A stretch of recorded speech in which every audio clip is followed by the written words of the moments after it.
সার্জিসকে ডাকুন, এখানে নিয়ে আসুন, হাসনাতকে ডাকুন, নাহিদকে ডাকুন, এখানে কোরআন হাতে তুলে দিন। তারা বুকে কোরআন নিয়ে বলুক হাসিনার পতনের জন্য তারা আন্দোলন করছে, তারা বলুক। এটা কোনো প্ল্যান ছিল না। এবং তাদের অতীতের অনেক ভিডিও বক্তব্য আছে যেখানে হাসিনাকে তারা সব কথা বলতেছে, বঙ্গবন্ধুর পক্ষের কথা বলতেছে। কল্পনা করে নাই। সেনাবাহিনীকে ডাকুন, কল্পনা করছে কিনা? কল্পনা করে নাই, কেউ কল্পনা করে নাই, কেউ কল্পনা করে নাই। কিন্তু এমন, এবং আপনারা সবাই জানেন যখন হাসিনা যখন আদালতের মাধ্যমে কোর্টের পক্ষে রায় দিয়ে দিল, সবাই আমরা বলছিলাম কিনা যে আন্দোলন শেষ, বলছিলাম কিনা আমরা? এবং আসলেই তারপর আন্দোলন চলার তো কোনো কথাই না। প্রাইভেট বিশ্ববিদ্যালয়ের ছেলেদের কোনো ইন্টারেস্ট আছে? ওরা কি কোটা ভোটার কোনো, ওরা তো প্রাইভেট ওরা তো পাবলিক বিশ্ববিদ্যালয়ের ছাত্র না। ওরা কেন নামছে আন্দোলনে? ওরা কেমনে নামলো? তো এগুলো সুবহানাল্লাহ, এগুলো আল্লাহর পক্ষ থেকে। আমি একটা তথ্য আজকে দিতে বাধ্য হচ্ছি। হেফাজতের একজন কেন্দ্রীয় দায়িত্বশীল হিসেবে আমি ইসলাম মন্দির অনেকের সাথে যোগাযোগ করছি। আমি কিন্তু আমার ভাইদেরকে পাইনি। কিন্তু ওনারা আজকে এমপি হওয়ার জন্য স্বপ্নে একবার লালায়িত হয়ে গেছে ওনারা। এখন আমি বলতে চাই না ভাইদেরকে, আমার ছোট ভাই, বড় আমার সমাবেশ যারা আছেন, কেউ কেউ তখন তারা, কারণ তারা মনে হয় হারুন একটা পাগলা, এটা মনে হয় এটা আবেগেই ও সরকার তো টিকে যাবে, হাজিরা টিকে যাবে, হাজিরা টিকে যাবে, এরকমটা ফোনের রেসপন্স পায়নি। কিন্তু আল্লাহর এক বন্দা ক্যান্টনমেন্ট থেকে ফোন দিল এক সেনাবাহিনীর মিডল ক্লাসের বলতে আপনার বুঝেন লেফটেন্যান্ট কর্নেল বা মেজর এই টাইপের অফিসার। সে তার নাম আমাকে বলে নেন।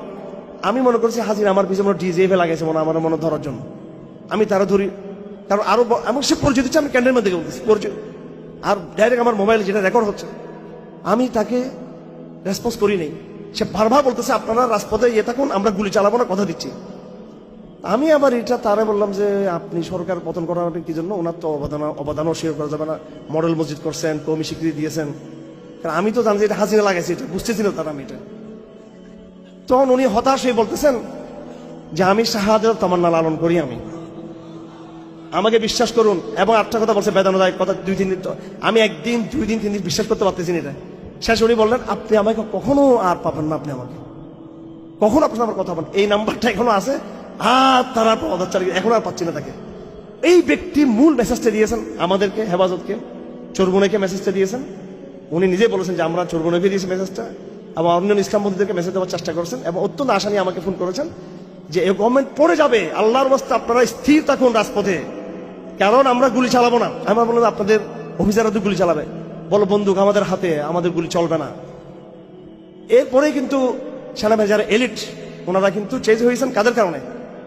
এই হ্যাঁ, এটা বুঝতে হবে আমার ভাইয়েরা। আমি জিজ্ঞেস করতে চাই, কে কে কোন সত্তা যে সেনাবাহিনী 17 বছর টিকে ছিল বাংলাদেশে, কিছুই করে নাই, বরং তার হাজিরার পক্ষে ছিল? এই যুবক তরুণদের অন্তরাস ক্যান্টনমেন্টের ভিতরে, যেখানে আমরা বই নিয়ে, শহীদ কুতুব বই নিয়ে ক্যান্টনমেন্টে যাওয়া সম্ভব? বলেন, ওখানে কি এই মোটিভেশনাল কোর্স করা সম্ভব?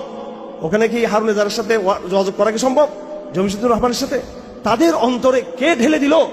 কে ঢেলে দিল যে গুলি আর চালাইও না? কে ঢেলে দিল?